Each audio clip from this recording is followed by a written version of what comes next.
ونستعينه ونستغفره ونؤمن به ونتوكل عليه ونعوذ بالله من شرور أنفسنا ومن سيئات أعمالنا من يهده الله فلا مضل له ومن يضلله فلا هادي له ونشهد أن لا إله إلا الله وحده لا شريك له ونشهد أن سيدنا وحبيبنا وشفيعنا وسندنا محمدا عبده ورسوله صلى الله تعالى عليه وعلى آله وأصحابه وبارك وسلم تسليما كثيرا كثيرا أما بعد فأعوذ بالله من الشيطان الرجيم بسم الله الرحمن الرحيم إنه لا ييأس من روح الله إلا القوم الكافرون وقال الله تبارك وتعالى في مقام آخر ما أصاب من مصيبة إلا بإذن الله ومن يؤمن بالله يهدي قلبه وقال النبي صلى الله عليه وسلم الكيس من دان نفسه وعمل لما بعد الموت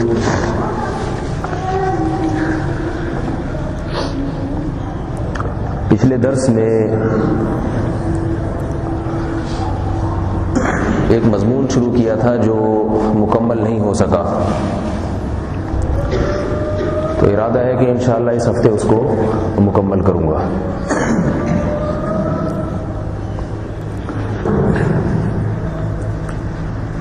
جب انسان اللہ کی نافرمانی کرتا ہے اور فطرت کے راستے سے ہٹتا ہے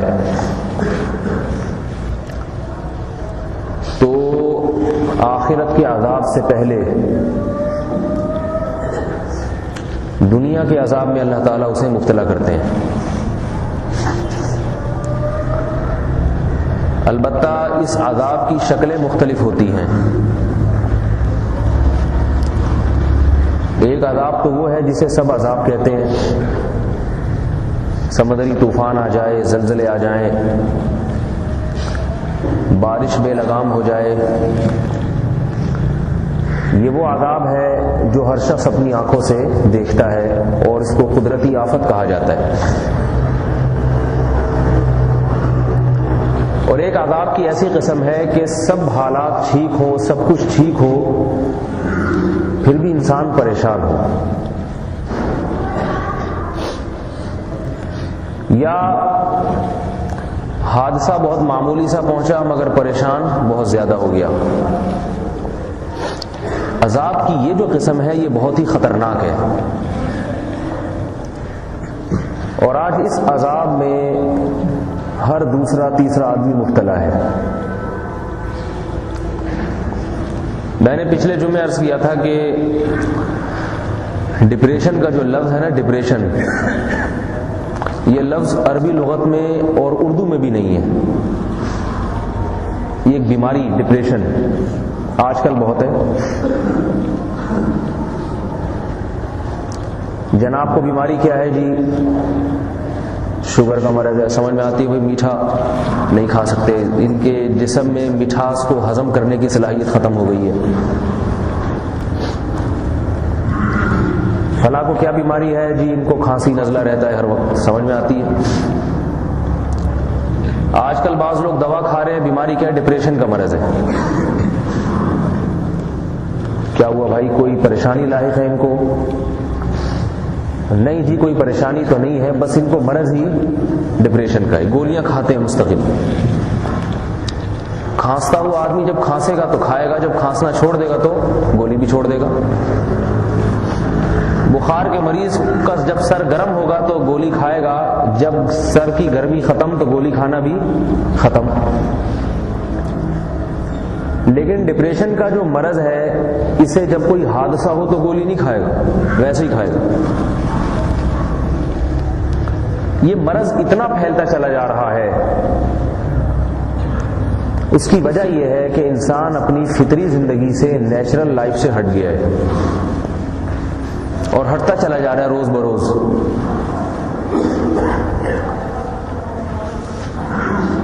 اللہ تعالیٰ نے جس مخلوق کو بھی پیدا کیا، چاہے وہ جنات ہوں، انسان ہوں یا جانور ہوں، ان کے لیے ایک راستہ متعین کیا، اس راستے پہ چلو۔ الذی احسن کل شیء خلقہ ثم ہدی، احسن کل شیء خلقہ ثم ہدی، فرمایا ہم نے ہر چیز کو بہترین انداز سے بنایا، پھر اسے ایک راستے پہ چلا دیا ہے، وہ اس راستے سے ہٹتے نہیں ہیں۔ لیکن انسان کے بارے میں فرمایا، تمام مخلوق کے بارے میں ثم ہدی، ایک راستہ دیا ہے جس پہ وہ چل رہے ہیں۔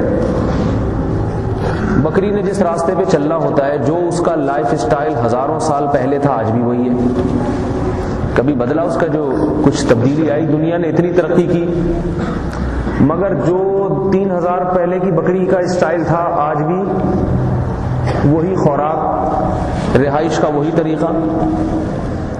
شیر جنگل میں 3000 سال پہلے جس طرح سے رہا کرتے تھے، آج بھی اسی طرح سے رہتے ہیں۔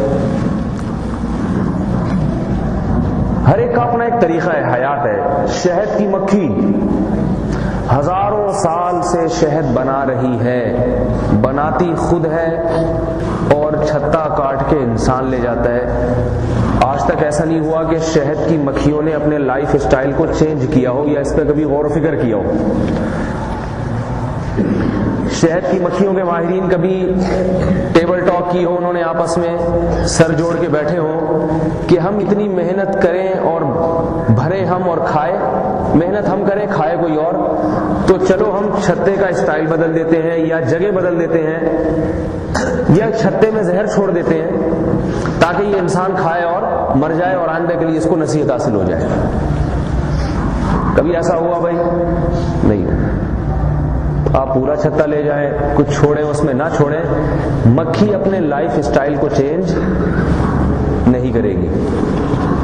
ثم ہدی، کان سے پکڑ کے اللہ نے اسے اس راستے پر چلا دیا ہے۔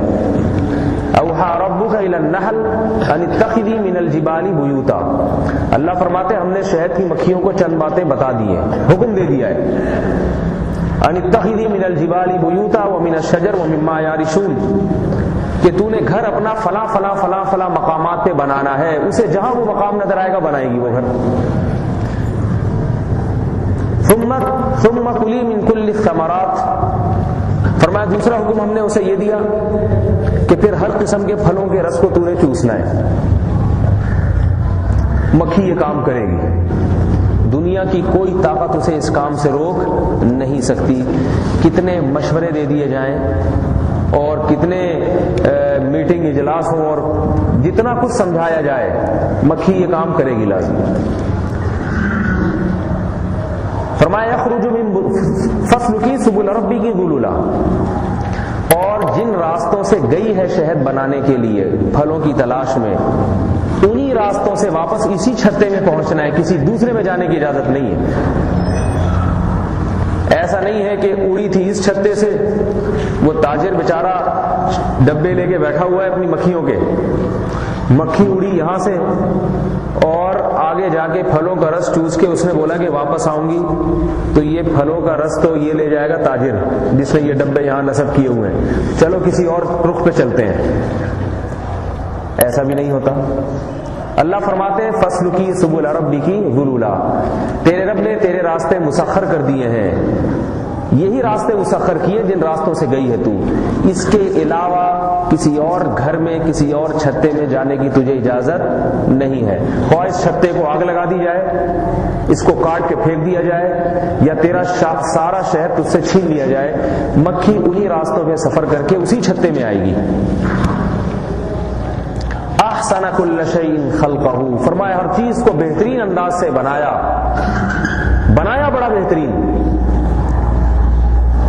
کیا مطلب؟ جس سے جو کام لینا تھا اسے پورا اسی حساب سے ڈیزائن کیا گیا ہے۔ لوگ گھر بناتے ہیں نا، عمارت بنا رہے ہیں تو دیکھا جاتا ہے کہ اس عمارت سے کام کیا لینا ہے، ہم نے ہوٹل بنانا ہے، رہائش کا ہوٹل بنانا ہے، کھانے کا ہوٹل بنانا ہے، یا گھر کے لیے رہائش خود رہنا ہے وہاں پہ، تو اسی حساب سے اس کو ڈیزائن کیا جاتا ہے۔ اگر آپ نے رہائش کا ہوٹل یا چائے کا ہوٹل کھولا اور عمارت آپ نے ایسی بنائی، اس میں ایک بیت الخلا بھی ہے، غسل خانہ بھی بن رہا ہے اس میں، اور صوفے بھی لا کے رکھ دیے، تو لوگ کہیں گے بھائی بنا کس کام کے لیے رہا ہے؟ ہوٹل چائے کا کھولا جا رہا ہے اور اس کی تعمیر ایسی ہو رہی ہے جیسے وزیر اعظم صاحب یہاں کے رہیں گے۔ اللہ فرماتے ہیں احسن کل شیء خلقہ، جیسا بنانا چاہیے تھا جس چیز کو ویسا ہی بنایا ہے، سر سے لے کے پاؤں تک ہر جانور کو اسی حساب سے بنایا گیا ہے۔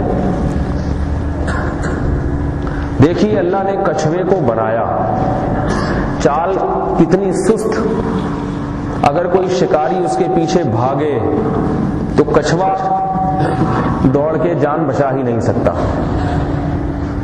لیکن اللہ تعالیٰ نے اسے سیکیورٹی کے لیے ایک ڈھال دے دی ہے کہ تجھے میں نے چال تو نہیں دی، تو ڈھال سے کام چلا۔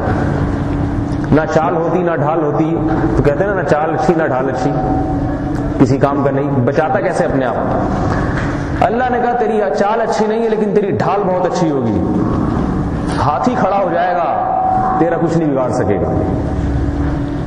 ایسا مضبوط لوہے کا خول دے دیا اس کے اوپر۔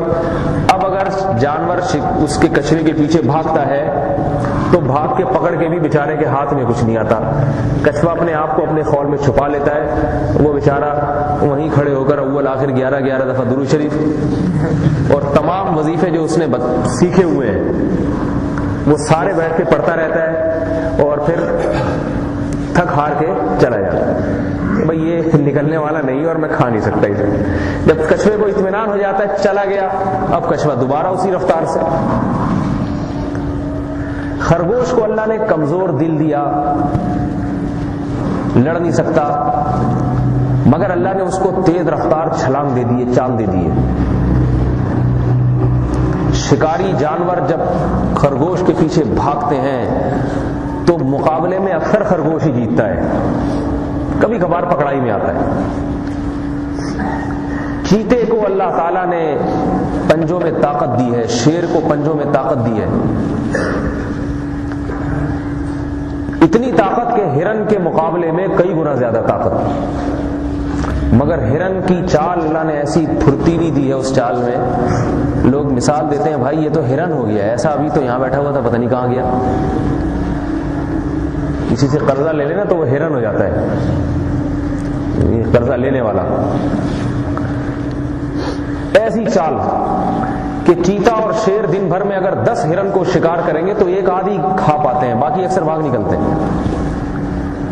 فرمایا احسن کل شیء خلقہ ثم ہدی، ہر چیز کو بہترین انداز سے بنایا، اور یہ اللہ کے وجود کی بھی دلیل ہے، یہ اس بات کی بھی دلیل ہے کوئی بنانے والا ہے، اس لیے کہ اتنے بہترین انداز سے چیزیں خود بخود نہیں بن سکتی، خود بخود نہیں بن سکتی۔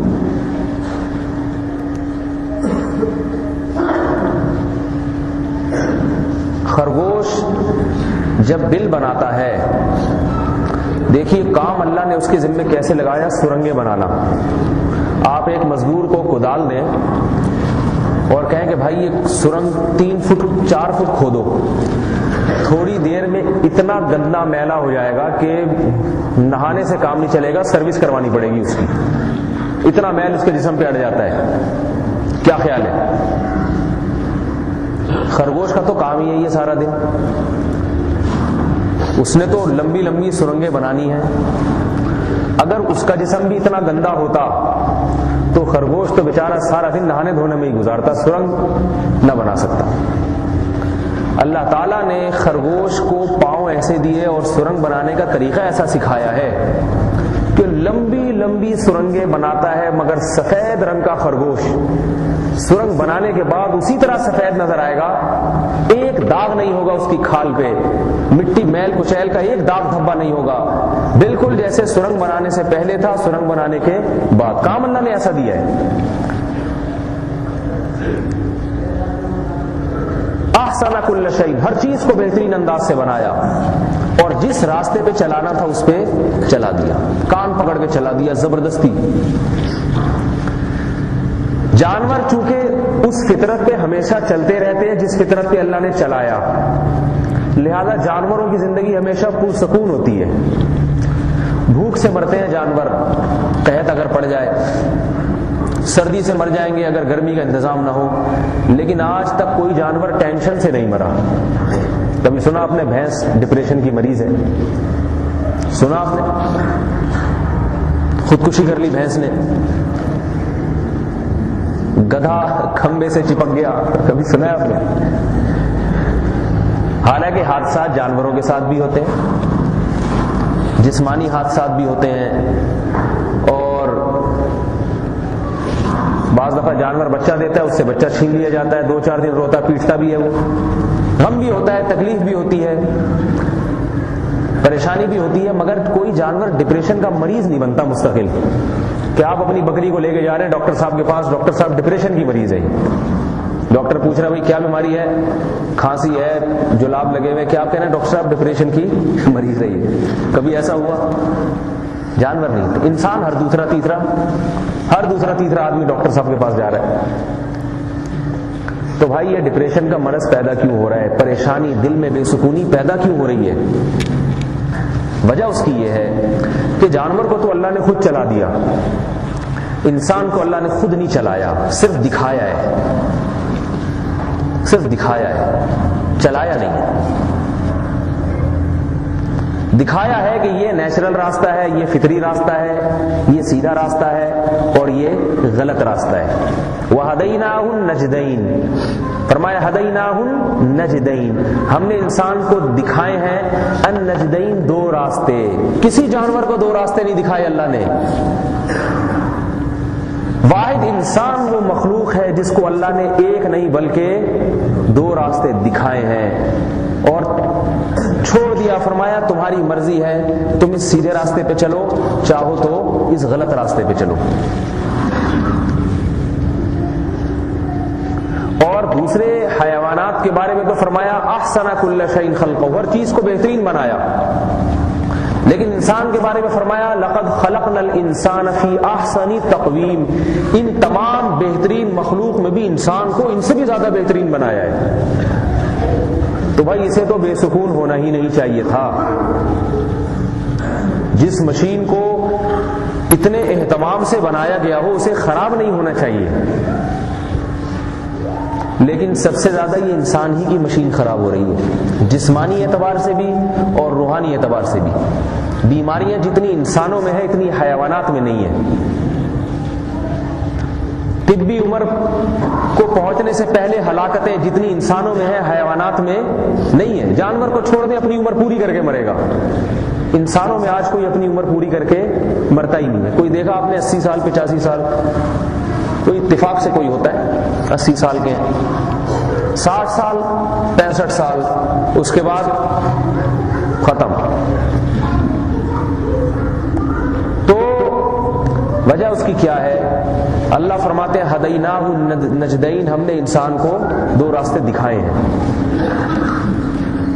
ایک راستہ فطرت اللہ التی فطر الناس علیہا، فرمایا وہ فطرت اور وہ نیچرل راستہ ہے جس فطرت پہ اللہ نے تمہیں بنایا ہے، پیدا کیا ہے، ڈھالے گئے ہو جس پہ تم. ایک چیز ڈھالی جائے نا جس سانچے کے مطابق، وہ اسی سانچے میں آ سکتی ہے. اس کو آپ کسی اور سانچے میں ڈالیں گے تو ڈھلے گی نہیں.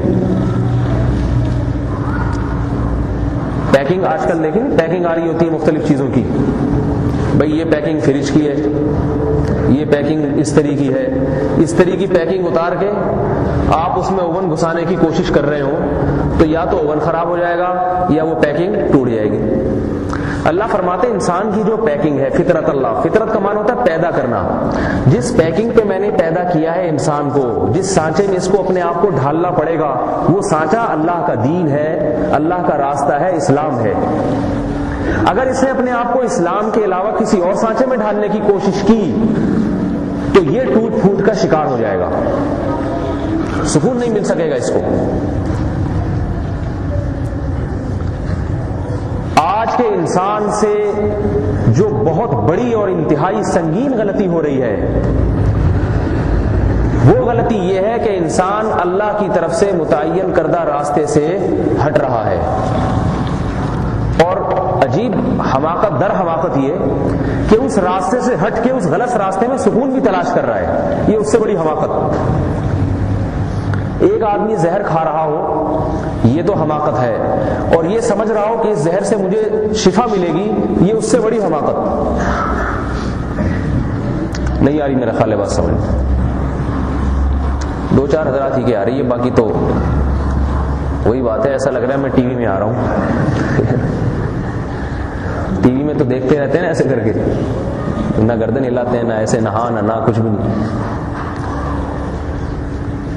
تو بھائی جو جتنا ہٹے گا، اگر کوئی مکمل فطرت کے راستے سے ہٹ گیا ہے مکمل بے سکون، کوئی تھوڑا ہٹے گا تو تھوڑا بے سکون ہوگا۔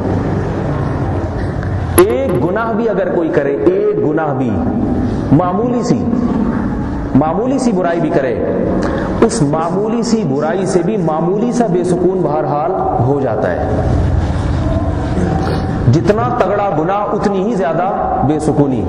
گناہ کہتے ہیں فطرت کے راستے سے ہٹنا۔ اللہ نے صرف اور صرف اسلام کو فطرت کا راستہ قرار دیا ہے، اسلام کے علاوہ کسی اور راستے کو فطرت کا راستہ قرار نہیں دیا۔ اور اللہ فرماتے ہیں وَمَنْ أَصْدَقُ مِنَ اللَّهِ قِيلًا، اللہ سے زیادہ کس کی بات سچی ہو سکتی ہے؟ جو بنانے والا ہے اس سے بہتر کون جان سکتا ہے کہ کون سا راستہ درست ہے؟ آج ہمارا نوجوان طبقہ وہ داڑھی منڈانے میں سکون محسوس کرتا ہے،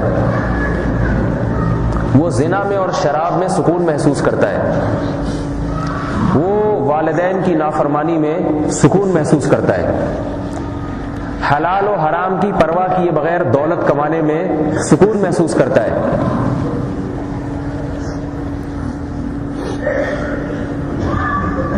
نماز چھوڑنے میں سکون محسوس، اور جو دیندار طبقہ ہے اس پر ہنستے بھی ہیں، کہہ رہے ہیں بھائی دنیا تو انجوائے کرنے کی جگہ ہے، انگریز کہتے ہیں نا انجوائے کرو۔ ایک آدمی مجھے کہنے لگا پورا یورپ ہنس رہا ہے، یہ مسلمان پتہ نہیں کیوں نہیں ہنستے، ان کے چہروں پہ خشکی کیوں ہے؟ ایک صاحب امریکہ سے آئے تو کہنے لگے یورپ پورا ہنس رہا ہے، انگریز بات کرنے سے پہلے ہنستے ہیں، جیسے ہمارے یہاں وظیفے میں اول دفعہ درود شریف پھر آخر میں درود شریف، انگریز ہر بات کرنے سے پہلے ہنسے گا، پھر بات کرنے کے بعد ہنسے گا، درمیان میں بھی ہنسے گا۔ کہہ رہے ہنس رہے ہیں سب، مزاحیہ پروگرام بھی بہت بناتے ہیں، ہنسی مذاق کے، تو یہ زندہ دل ہونے کی علامت ہے۔ میں نے کہا اتنا ہنس رہا ہے تو اتنی خودکشیاں کیوں کر رہا ہے پھر وہ؟ اور یہ بہت ہنسنا یہ تو بے سکونی کی علامت ہے، اس لیے کہ اس کو ہنسے بغیر سکون نہیں ملتا۔ ہماری پیشانی پر 10 لکیریں ہوں پھر بھی سکون سے بیٹھے ہوں گے، کوئی الٹی سیدھی حرکت کرنے کی کوشش نہیں کریں گے۔ وہ جو اچھل رہے ہیں نا اتنے زیادہ، یہ اچھلنا ہی بے سکونی کی علامت ہے۔ جس کی طبیعت میں سکون ہوتا ہے آرام سے بیٹھا ہوتا ہے، نہ کسی کو چھیڑے گا، نہ کسی کے معاملے میں دخل اندازی کرے گا، آرام سے اپنے کام سے کام رکھے گا۔ اور جو بلا وجہ ہنس رہا ہے صبح شام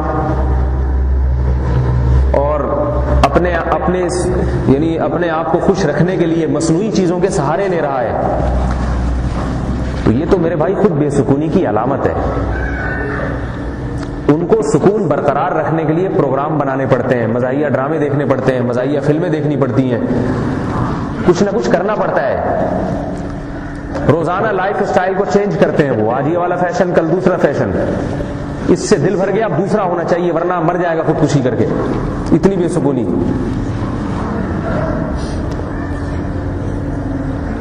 سب سے زیادہ خودکشی کا ریشو جاپان میں، حالانکہ ترقی میں جاپان کی چیز نمبر 1 ہوتی ہے، ایسا بناتے ہیں چیز کو کہ اگر میڈ ان جاپان لکھا ہو آنکھ بند کر کے لوگ لے لیتے ہیں۔ میڈ ان جاپان چیز کی تو گارنٹی ہے، مگر جو خود میڈ ان جاپان ہے، جاپان میں پیدا ہو رہا ہے، اس کی کوئی گارنٹی نہیں ہے کب مر جائے گی۔ میڈ ان جاپان والے جو چیزیں بنا رہے ہیں ان کی تو گارنٹی دیتے ہیں، لیکن جو جاپان کی مٹی سے بنا ہوا ہے اس بنانے والے کی بیچارے کی کوئی گارنٹی نہیں ہے، وہ کبھی بھی فیل ہو سکتا ہے۔ ایک صاحب مجھے کہنے لگے کہ اگر ایک پاکستان میں کسی عورت کا بچہ میڈیکل کالج میں ایڈمیشن میں 1 نمبر سے رہ جائے تو پاکستانی ماں کیا کرے گی؟ میں نے کہا صبر کرے گی اور کیا کرے گی؟ کہتے ہیں جاپان کی ماں خودکشی کر لے گی، وہ یہ اتنا غم برداشت نہیں کر سکتی، فوراً خودکشی کرے گی۔ واللہ عالم صحیح بول رہے تھے یا چھوڑ رہے تھے، ہم تو یہاں بیٹھے ہیں، جاپان گئے نہیں صحیح ہے نا؟ لیکن اتنی بات تو ہم نے تحقیقی ذرائع سے پتہ چلی ہے کہ خودکشی کا سب سے زیادہ ریشو سویڈن اور جاپان، یہ 2 ملکوں میں ہے۔ اور یہ بھی آپ کی علم میں ہونی چاہیے کہ سویڈن ایک ایسا ملک ہے جہاں اتنے وسائل کہ سویڈن میں پیدا ہونے والا شخص دنیاوی اعتبار سے ایسا ہے جیسے جنت میں پیدا ہونے والا، کسی قسم کی کوئی ٹینشن نہیں، علاج فری، بے روزگاروں کو گورنمنٹ کی طرف سے الاؤنس، روزگار کے مواقع بھی ہیں، ہر قسم کی یعنی ٹینشن فری زندگی ہونی چاہیے ان کی۔ ڈبوں پہ لکھا تھا نا cholesterol free tension free life, مگر اس کے باوجود کھمبوں سے سب سے زیادہ چپکنے کا ریشو کہاں ہے؟ بجلی کے کھمبوں سے۔ کھمبے تو میرا خیال ہے وہاں زمینوں کے اندر ہوتے ہیں، یہ بھی آپ دیکھیں یہ ٹینشن بھی ہمارے یہاں، کھمبے تار گر رہی، کسی کے سر پہ گری، خود ہی گر جائے تو مر جاتا ہے، اتنے آرام سے چپکتا نہیں ہے کوئی۔ پھر بھی سب سے زیادہ ریشو سویڈن میں ہے۔ اور ایک صاحب جو سویڈن رہ کر آئے انہوں نے بتایا کہ ریسرچ یہ کی گئی کہ سب سے خودکشی کا ریشو جو اتنا زیادہ، ان میں مرنے والے زیادہ لوگ کون ہیں خودکشی کرنے والے؟ تو پتہ یہ چلا کہ شادی شدہ جوڑے شادی کے پہلے یا دوسرے ہفتے میں ہی یا 1-2 مہینے میں ہی خودکشی کر لیتے ہیں، یا تو وہ مرا ہوا ہوگا یا مری بڑی بھی ہوگی۔ اس پہ وہی کے ماہرین نے تجزیہ کیا ایسا کیوں ہو رہا ہے بھائی؟ تو تجزیے سے یہ بات ثابت آئی کہ پہلے زندگی یہ گزارتے ہیں اکیلے، اپنی منمانی۔ اب جب شادی ہو گئی تو ظاہر ہے تھوڑی سی اپنی منمانی، کچھ اپنی مانتا ہے کچھ بیوی کی مانتا ہے، تو اس طرح ایک دوسرے سے لڑ مڑ کے زندگی گزرتی ہے، وہ اس ٹینشن کے عادی نہیں ہوتے۔ تو اب تھوڑی سی کہیں انبن ہو گئی میاں بیوی میں، طلاق کا کوئی کانسیپٹ نہیں ہے، طلاق دی تو آدھی جائیداد بیگم کو دینی پڑتی ہے، وہاں پہ آدھی ہے یا پتہ نہیں پوری ہے، طلاق کو اتنا مشکل بنا دیا ہے وہ اپنا، اور بھی واللہ عالم کیسے کیسے قوانین ہیں۔ تو اب نتیجہ نکلتا ہے وہ کھمبے سے چپکنے میں یا ٹرین کے نیچے آنے میں زیادہ آسانی سمجھتا ہے کہ یہ آرام سے سہولت سے مرمڑا جاؤں گا، صحیح ہے نا؟ یہ جو پوری زندگی کے مقدمے اور یہ بیگم یہ نہیں برداشت ہوتی۔ ہمارے ہاں کیسی کیسی ناکام شادیاں ہوتی ہیں، پھر بھی ناکامی میں 15 بچے ہو جاتے ہیں ماشاءاللہ، صحیح ہے نا؟ لڑائیوں میں ہو جاتے ہیں، بوڑھے ہو کے بھی لڑ رہے ہوتے ہیں، بڑھاپے میں بھی آپ دیکھیں دادیاں نانیاں آپس میں، دادی دادا کیسے لڑ رہے ہوتے ہیں، ایک دوسرے پہ بھپتیاں کس رہے ہوتے ہیں۔ دادی بڑھاپے میں کہہ رہی ہوتی ہے تمہارے دادا کی طرف سے مجھے ملا کیا ہے، ساری زندگی مجھے ترسا کے رکھا ہے انہوں نے، وقت پہ آٹا نہیں لا کے دیتے تھے۔ دادی بول رہی ہوگی دادا کے بارے میں، دادا پھر دادی کی شکایتیں کر رہا ہوگا، اسے میں لے کر آیا تھا، لائی کیا تھی، چند چیتھڑے لائی تھی اپنے ساتھ جہیز میں، اس کے باپ نے دیا کیا تھا۔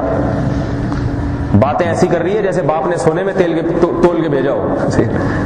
آدمی حیران ہوتا ہے یہ 90 سال کی عمر میں لڑ رہے ہیں، تو جوانی میں عالم شباب میں لڑائی کا کیا عالم ہوگا؟ مگر لڑ کے پھر بھی ٹائم پاس کر لیتے ہیں، یہ سوچتے ہیں بھائی چلو بس مقدر میں لکھ دیا اللہ تعالیٰ نے، گزارا کرو، یہ دنیا اصل جگہ نہیں، اصل آخرت ہے۔ انگریز اس قسم کی ٹینشنیں نہیں پالتا بھائی، وہ کہتے ہیں یہ دنیا جب مزوں کی جگہ ہے تو مزہ مجھے آ کیوں نہیں رہا؟ مجھے مزہ آنا چاہیے، مجھے کیوں نہیں آ رہا مزہ؟ زندگی میری پھیکی کیوں ہو رہی ہے؟ مزہ آنا چاہیے، نہیں آیا تو میرا پیدا ہونے کا فائدہ نہیں ہے۔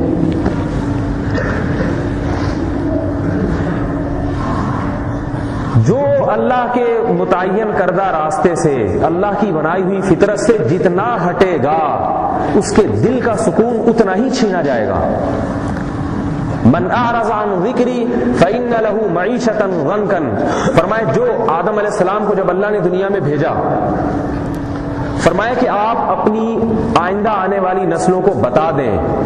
آدم علیہ السلام نے بتایا، اور اللہ نے آدم علیہ السلام کی اس بات کو، اس نصیحت کو قرآن میں بھی ذکر کیا ہے، تاکہ امت محمدیہ صلی اللہ علیہ وسلم بھی اپنی باپ کی اس نصیحت کو یاد رکھیں۔ یہ نصیحت تو اللہ نے کی تھی فرمایا زمین پہ جائیں اور بتا دیں، آپ بھی سن لیں اور اپنی آئندہ آنے والی نسلوں کو بھی بتا دیں، آپ کا پیغام قیامت تک کے لوگوں کو پہنچانا یہ اللہ کی ذمہ داری ہے۔ کیا بتا دیں؟ من اعرض عن ذکری، جس نے میری یاد سے اعراض کیا، میری شریعت سے ہٹا، وہ میرے متعین کردہ راستے سے ہٹ گیا، وہ فإن له معیشةً، تو اس کو ایک زندگی ملے گی، ایسی زندگی غنکن جو بہت ہی تنگ زندگی ہوگی، جیل کی کوٹری والی زندگی ہوگی۔ وہ 1000 گز کے بنگلے میں رہنے کے باوجود وہ ایسا محسوس کرے گا جیسے جیل کی کوٹری میں ڈالا ہوا اس کو۔ گھر کے کشادہ ہونے سے دل کشادہ نہیں ہو جاتا اور دل میں سکون پیدا نہیں ہو جاتا، یہ صرف ایک ظاہری اسباب ہیں۔ من اعرض عن ذکری فإن له معیشة ضنکا، فرمایا جو بھی میری یاد سے اعراض کرے گا، یاد سے اعراض کرنے کا مطلب کیا ہے؟ اللہ کی شریعت کو، اللہ کے حکام کو پس پش ڈال دے گا، اسے اس بات سے کوئی بحث ہی نہیں ہے کہ یہ حلال ہے یا حرام، اسے اس بات سے کوئی بحث ہی نہیں ہے میرا حلیہ اللہ کی مرضی کے مطابق ہے یا اللہ کی مرضی کے خلاف ہے، اسے اس بات سے کوئی بحث ہی نہیں ہے کہ اللہ تعالیٰ نے میرے ذمے اقربا اور رشتہ داروں کے جو حقوق لگائے ہیں میں وہ پورا کر رہا ہوں یا نہیں کر رہا، اس سے کوئی بحث ہی نہیں۔ انگریزوں کیا ہوتی ہے ایسی کوئی بحث؟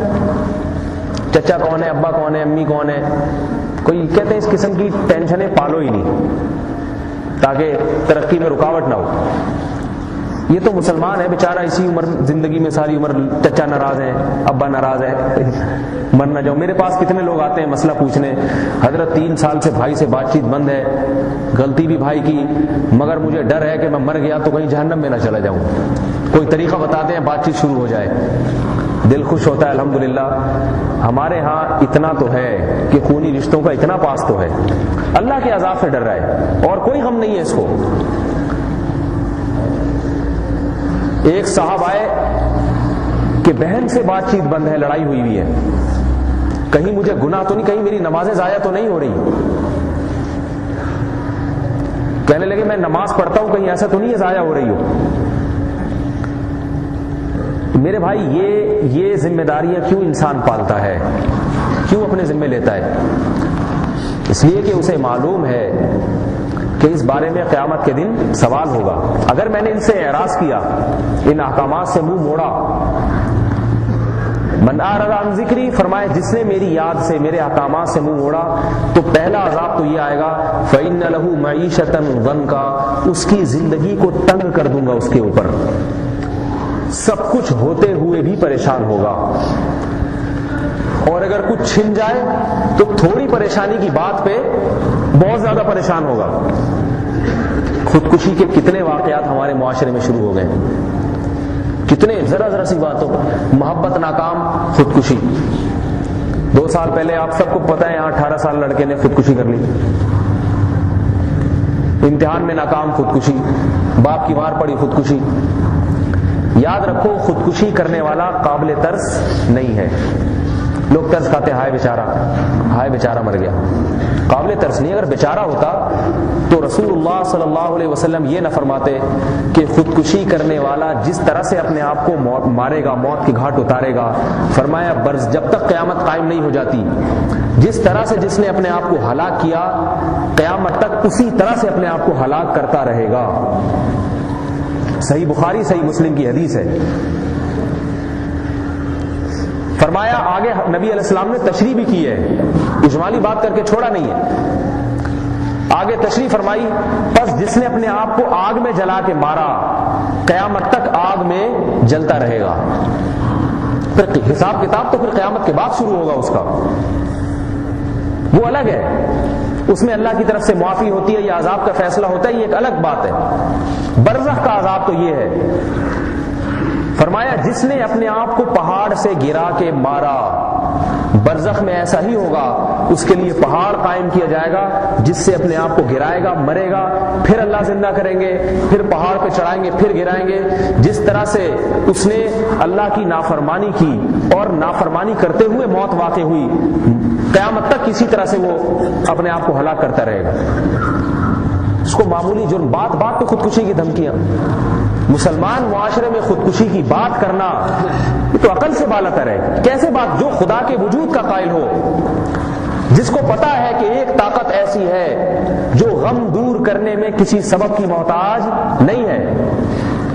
خودکشی غم سے مایوس ہو کے کرتا ہے نا انسان، غم زدہ ہے، پریشان ہو جاتا ہے کہ اب میرے پاس کوئی حل نہیں ہے. کیوں حل نہیں ہے بھائی؟ تیرے پاس نہیں ہے، اللہ کے پاس تو ہو سکتا ہے. یونس علیہ الصلوۃ والسلام تو مچھلی کے پیٹ میں اور سمندر کی تہ میں اور رات کے اندھیرے میں، انہیں وہاں خودکشی کا خیال نہیں آیا کہ میں سسک کے یہاں مچھلی کے پیٹ میں جان دوں گا، بہتر ہے اپنے آپ کو ہلاک کر لو. نہ یہ خیال نہیں آیا وہاں پہ. انہیں پتا تھا اسباب کی دنیا میں بچانے والا کوئی نہیں ہے،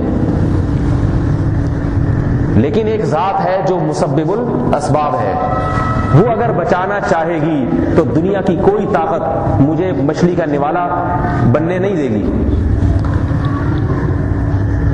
وہاں یونس علیہ الصلوۃ والسلام نے اندھیروں میں اللہ کو پکارا اور قیامت تک آنے والے انسانوں کو سبق دے دیا کہ میرے جتنے بھی اگر پریشان ہو جاؤ تو بھی اس حالت میں بھی کس کو پکارو؟ اللہ کو پکارو. کیا پکارا؟ لا الہ الا انت سبحانک انی کنت من الظالمین. اے اللہ میری غلطی ہے، میری خطا ہے، میری خطا ہے، تو ہر عیب سے پاک ہے، تیری غلطی نہیں ہے کہ جو مچھلی کے پیٹ میں مجھے پہنچا دیا، میری خطا ہے. اپنی خطاؤں پہ تو نظر ہوتی نہیں ہے. دنیا کی جو پریشانیاں آتی ہیں ان میں سے اکثر وہ ہیں جو انسان کے اپنے اعمال ہوتے ہیں، اپنے اعمال سامنے آ رہے ہوتے ہیں. اکثر 100% کی بات نہیں کر رہا میں، بعض دفعہ اللہ کی طرف سے بھی آزمائش ہوتی ہے، کوئی خرابی نہیں ہوتی پھر بھی اللہ اپنے بندوں کو آزماتے ہیں. یوسف علیہ الصلوۃ والسلام کو کتنے سال جیل میں ڈالا گیا، تو آپ یوسف علیہ السلام کا کوئی قصور نہیں تھا اس میں. میرے بھائی آج سے ایک بات کا عزم کرو، یہ خبریں چونکہ میرے پاس آ رہی ہیں اس لیے میں نے سوچا آج اس موضوع پر کچھ بولوں گا. میں ایک بات کا عزم کرو، زندگی بھر کبھی بھی خودکشی کا نام زبان سے نہ لے، کیونکہ جو بار بار نام لیتا ہے تو یہ اس کی علامت ہے اس کے دل میں یہ ہلکا معاملہ ہے.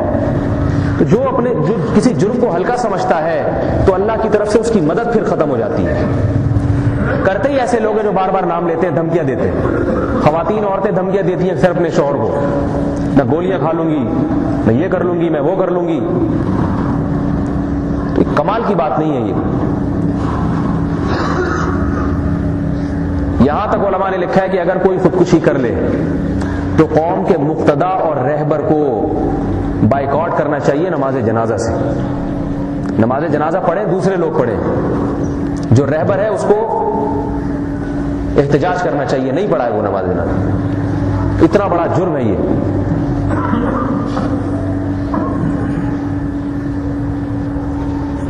کیوں جرم ہے؟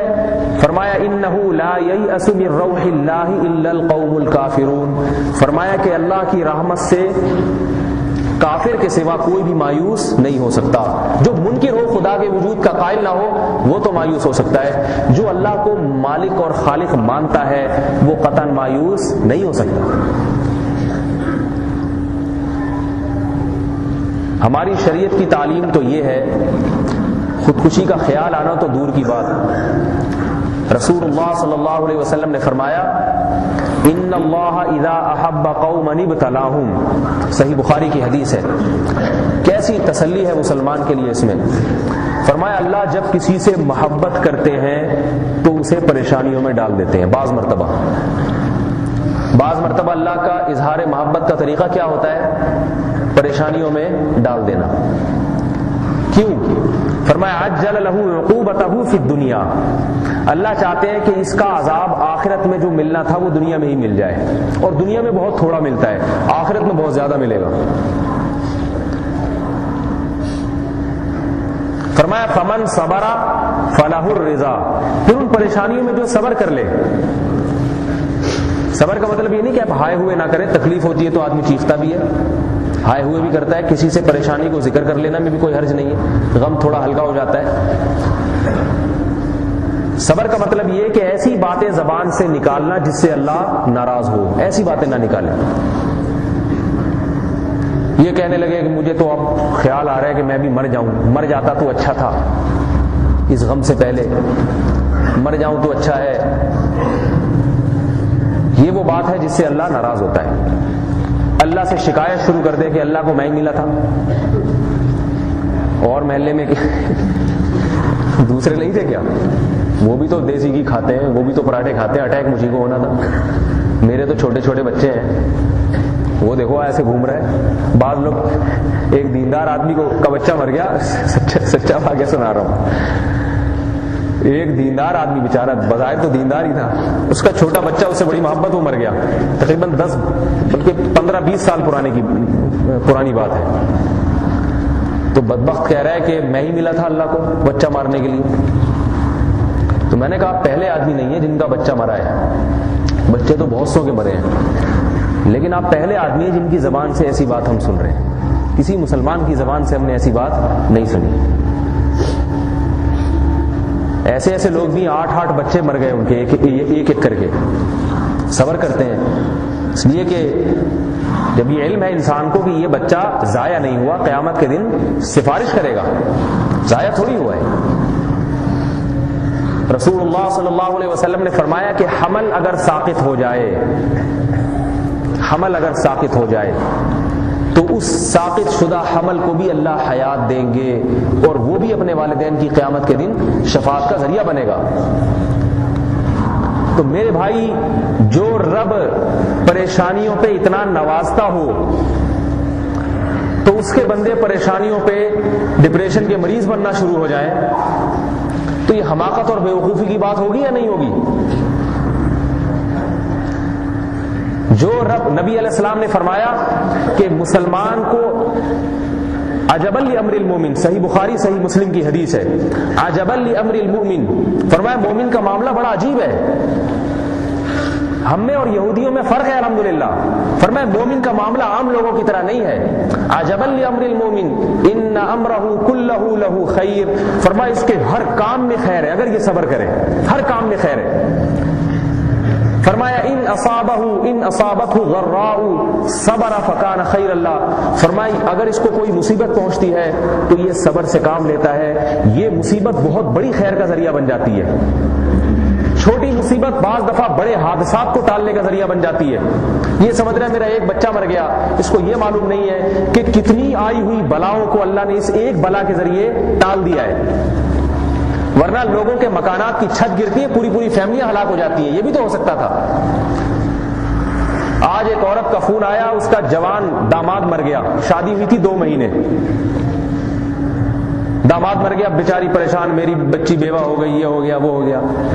میں نے کہا آپ کے جوان 2 مہینے شادی ہوئی، اولاد تو نہیں ہے؟ کہہ رہی ہے نہیں۔ تو میں نے کہا کہ آپ شکر ادا کرو، یہاں ایسے بھی ہیں جو ابھی 1 اور 2 بچے پیدا ہوئے اور شوہر مر گیا۔ اب وہ عورت کو اپنی فکر کم ہوتی ہے، اپنی اولاد کی فکر زیادہ ہوتی ہے، آپ کو تو کم از کم اپنی صرف بچی ہی کی فکر ہے۔ اپنے سے بڑے غم کو انسان دیکھے تو اپنا غم بہت ہی ہلکا ہو جاتا ہے۔ اور دوسری بات یہ کہ ان غموں میں بھی اللہ کی بہت ساری رحمتیں ہو رہی ہوتی ہیں، اس کو بھی دیکھنا چاہیے۔ حضرت یوسف علیہ السلام جب جیل سے نکلے ہیں اور ابا سے ملاقات ہوئی یعقوب علیہ السلام سے، تو یوسف علیہ السلام نے یہ نہیں فرمایا، دیکھیں عجیب بات ہے، یوسف علیہ السلام یہ بھی کہہ سکتے تھے ابا میرے ساتھ کتنی ٹینشن ہوئی، کیسی پریشانیاں ہوئی، میں آپ کو بتا نہیں سکتا، یہ تو اب آپ مجھے بادشاہ بنا ہوا دیکھ رہے ہیں، ماضی جو میرا گزرا ہے میں بتا نہیں سکتا آپ کو کتنا پریشان رہا ہوں۔ پہلے میرے بھائیوں نے میرے ساتھ حسد کیا، حالانکہ میں نے بھائیوں کا کچھ بگاڑا نہیں تھا، پھر بھائیوں نے مجھے کنویں میں ڈال دیا، پروگرام تو پورا مارنے کا تھا، وہ تو اتفاق سے بچ نکلا، میں وہ قافلہ گزر رہا تھا انہوں نے ڈول سے نکال دیا، ورنہ پروگرام تو پورا مارنے کا تھا۔ پھر غلاموں کی طرح مجھے بازاروں میں بیچا گیا، پھر جس بادشاہ کے محل میں رہا ہوں وہاں اس کی بیوی سے مجھے زنا کی تہمت لگی، حالانکہ میں پاک دامن تھا، پھر بے گناہ مجھے جیل میں ڈالا گیا، پھر میں نے جو قاصد بھیجا کہ بھائی جیل سے بچاؤ، وہ قاصد بھول گیا، ابا ٹینشن ہی ٹینشن۔ ہم ہوتے تو اس واقعے کو یوں بتاتے، ابا میں نے خیر دیکھی کہاں ہے، تو اب مجھے صدارت کی کرسی ملی ہے اب مجھے ملی ہے۔ لیکن قرآن نے یوسف علیہ السلام کے الفاظ بیان کیے ہیں. یعقوب علیہ السلام کو بھی کتنا غم، بیٹے کی جدائی میں رو رو کے نابینا ہو گئے، مگر جب بیٹے سے ملاقات ہوئی ایک دفعہ بھی شکایت نہیں کی، اور اپنی دوسری اولاد سے کہا الم اقل لکم، میں نے تمہیں کہا نہیں تھا انی اعلم من اللہ ما لا تعلمون، مجھے اللہ سے جو امیدیں ہیں وہ تمہیں نہیں ہیں. میں نے کہا نہیں تھا مجھے امیدیں اللہ سے. اس غم میں اللہ انشاءاللہ اس غم کے بادل، یہ غم کے بادل بھی چھٹیں گے اور اللہ کی بہت بڑی رحمت کا مظاہرہ ہوگا. غم کا ذکر نہیں کر رہے، اللہ کی رحمت کا تذکرہ فرما رہے ہیں. اور یوسف علیہ السلام نے کیا فرمایا؟ اے میرے ابا، میرے اللہ نے مجھ پر بڑے احسانات کیے، وقد احسن بی، مجھ پر اس وقت بھی احسان کیا کہ جب شیطان نے میرے اور بھائیوں کے درمیان حسد ڈال دیا تھا، لیکن میرے رب نے احسان کیا، اس حسد کے شر سے مجھے بچایا. کنویں میں ڈلنے کا ذکر نہیں کر رہے، کنویں سے نکلنے کا ذکر کر رہے ہیں. کنویں سے نکالا میرے رب نے مجھے. کتنے کنویں میں پڑ کے ہلاک ہو جاتے ہیں، مگر میرے رب نے مجھے ہلاکت سے بچایا. کتنے ہیں بھائی حسد کر کے اس کو ہلاک کر دیتے ہیں، لیکن شیطان نے حسد کروایا بھائیوں کے دل میں اور میرے رب نے مجھے اس کے شر سے بچایا. تہمت لگنے کا ذکر نہیں کر رہے، تہمت سے بری ہونے کا. کتنے پاک دامن مردوں پہ جھوٹی تہمتیں لگتی ہیں، لوگ یقین کر کے ہمیشہ کے لیے ان کو ذلیل کر دیتے ہیں، ان کی عزت معاشرے میں خاک میں مل جاتی ہے، مگر میرے رب نے میری عزت کی حفاظت کی. اخرج ابی من السجن، جیل میں جانے کا ذکر نہیں ہے. کئی لوگ جیل میں جاتے ہیں، زندگی گزر جاتی ہے. میرے رب کا مجھ پر احسان ہے کہ جیل سے میرے رب نے مجھے نکالنے کا انتظام کیا. نہیں آ رہی سمجھ میں بات میرے بھائی؟ یہ بھی لائف سٹائل ہے، یہ بھی ایک طریقہ ہے زندگی گزارنے کا، اور اس طریقے میں سکون ہے، اللہ کی رحمتیں ہیں. اور آگے فرمایا وَجَاءَ بِكُم مِّنَ الْبَدْوِ، کہ اللہ نے آپ پر بھی احسان کیا کہ آپ کو گاؤں سے اٹھا کر شہر لے آیا. دیہات میں تھے، شہری زندگی سے اللہ تعالیٰ نے آپ کو نوازا ہے. تو انعامات اور احسانات کا جس کی یہ سوچ بن جائے تو انشاءاللہ میرے بھائی پھر اس کو کبھی خودکشی کا خیال نہیں آئے گا. اللہ کے نبی نے فرمایا مسلمان کو کانٹا بھی چبھتا ہے تو بھی اس کے بدلے میں اس کی کوئی خطا معاف ہوتی ہے. تو آج سے اپنے گھروں میں بتا دیں، زبان سے بات ہمیشہ انسان اچھی نکالے. رسول اللہ صلی اللہ علیہ وسلم نے فرمایا اللہ تعالیٰ فرماتے ہیں انا عند ظن عبدی بی، بندہ میرے ساتھ جیسا گمان کرتا ہے میں اس کے ساتھ معاملات بھی ویسے ہی کرتا ہوں. ایک حدیث سنا کے اپنے درس کو ختم کرتا ہوں. ایک دفعہ رسول اللہ صلی اللہ علیہ وسلم ایک بوڑھے کے پاس گئے، اسے بڑا شدید بخار تھا. اللہ کے نبی نے فرمایا کہ یہ طہور، یہ بخار انشاءاللہ تمہارے گناہوں کے معاف کرنے کا اور جہنم کی آگ کو ٹھنڈا کرنے کا سبب بنے گا. تو بوڑھا کہنے لگا یہ رحمت نہیں ہے، یہ بوڑھے کو پریشان کرنے کے لیے سوار ہو گیا ہے. تو اللہ کے نبی نے فرمایا اب ایسا ہی ہوگا، جیسا اللہ سے متعلق گمان کرو گے اللہ اپنے بندوں کے ساتھ معاملہ ویسے ہی کرے. اگر سمجھتے ہو کہ یہ مصیبت جو ہے یہ اللہ نے تمہیں پریشان کرنے کے لیے تمہارے اوپر نازل کی ہے اور اللہ کو معاذ اللہ تم سے نفرت ہے تو پھر ہوگا ایسے ہی. اور اگر سمجھو کہ بھائی یا تو مجھ سے خطا ہو گئی ہوگی تو اللہ تھوڑی سزا دے کے بڑی معاف کرنا چاہتا ہے. یہ نہیں کہ اللہ سزا دے رہا ہے، سزا نہیں ہے. یہ سزا، گناہ کی سزا دنیا میں برداشت کی نہیں جا سکتی، آخرت میں بھی نہیں برداشت کی جا سکتی، دنیا تو دور کی بات. پریشانی آئی ہے تو بھائی میرا گناہ ہے جس پر اللہ تھوڑی سزا دے کے بڑی کو ٹال رہا ہے. یا مجھ سے گناہ تو نہیں ہوا ہوگا لیکن اللہ تعالیٰ میرے درجات کو بلند کر رہے ہیں. اللہ اپنے بندوں پر مہربان ہے. میرے بھائی جب یہ جذبہ پیدا ہوتا ہے اور یہ انا للہ و انا الیہ راجعون کی دعا بھی کبھی یہی مقصد ہے، ہم اللہ کے لیے اسی کی طرف لوٹ کے جانا ہے. انشاءاللہ ان تمام پریشانیوں کا ثواب اور اس کا بدلہ آخرت میں اللہ تعالیٰ دے دے گا. مسافر خانہ ہے، مزے اڑانے کی جگہ نہیں ہے. غریبی میں جتنے مزے مل جائیں، دیکھو سفر میں آدمی بیٹھا ہوتا ہے تو اس کی توجہ منزل کی طرف ہوتی ہے. ہاں دوران سفر پیسے جیب میں ہوں گے بوتل بھی پی لے گا، پیسے جیب میں ہوں گے گنڈیریاں بھی کھا لے گا، پیسے جیب میں ہوں گے نمکو بھی کھا لے گا. نہیں ہوں گے تو ٹینشن سے ٹرین سے کھڑکی سے چھلانگ لگا کے باہر کودنے کی کوشش نہیں کرے گا. آج تک کبھی دیکھا مسافر کو پشاور جا رہا ہے، جی یار میرے پاس بوتل خریدنے کے پیسے نہیں ہے، پیپسی، سامنے والا پیپسی بھی پی رہا ہے، برگر بھی کھا رہا ہے اور میں کھا نہیں سکتا، بیٹھنے کی جگہ نہیں ہے. تو آپ پوچھیں بھائی اب تو اتنا پریشان ہے اس کا حل کیا ہے؟ کہہ رہے میں سوچ رہا ہوں ملتان سے گاڑی ذرا کراس ہونا تو آگے صحرا ہے تو میں کھڑکی سے چھلانگ لگا کے نیچے گر جاؤں تاکہ مر جاؤں. لوگ کیا بیوقوف تو یہاں کا تھوڑی ہے، پہنچ جائے گا منزل پہ انشاءاللہ، بوتلیں بھی ہیں، برگر بھی ملیں گے، تیرے پیسے بھی، تو مالدار آدمی ہے، وہاں تیرا بنگلہ ہے، گاڑی ہے، لوگ ریسیو کرنے کے لیے آئیں گے، سب مل جائے گا. ٹھیک ہے پریشانی ہے، ایسی نہیں ہے کہ چھلانگ لگا کے کود جاؤ. اور نہ آج تک کوئی اس بنیاد پہ کودا ہے، کودتے کسی اور وجہ سے ہیں. اس بنیاد پہ کوئی نہیں کودتا کہ بھائی بس میں مجھے سیٹ نہیں ملی لہذا ٹرک کے نیچے آ گیا اتر کے. سیٹ نہیں ملی کوئی بات نہیں، سفر ہے گزر جائے گا. میرے بھائی یہاں کی محبتیں عارضی، یہ عشق میں ناکامی پہ جو نوجوان ہلاک ہوتے ہیں نا، یہ کیوں ہوتے ہیں؟ مجھے میرا محبوب نہیں ملا. میں کہتا ہوں مل جاتا تو کون سا ہمیشہ کے لیے ملتا، پھر بھی تو یا تو محبوب چھوڑ رہا ہوتا یا آپ محبوب کو چھوڑ رہے ہوتے. قبرستان میں کسی کا محبوب آج تک گیا؟ لیلا مجنوں کے بڑے قصے سنائے جاتے ہیں، قبریں دونوں کی الگ الگ ہیں. قبر میں بھی کوئی محبوب آپ کے ساتھ جانے کے لیے تیار نہیں ہوتا. جبریل علیہ الصلوۃ والسلام محمد صلی اللہ علیہ وسلم کے پاس آئے، صحیح بخاری کی حدیث، فرمایا کہ یا محمد احبب من شئت فانک مفارقہ.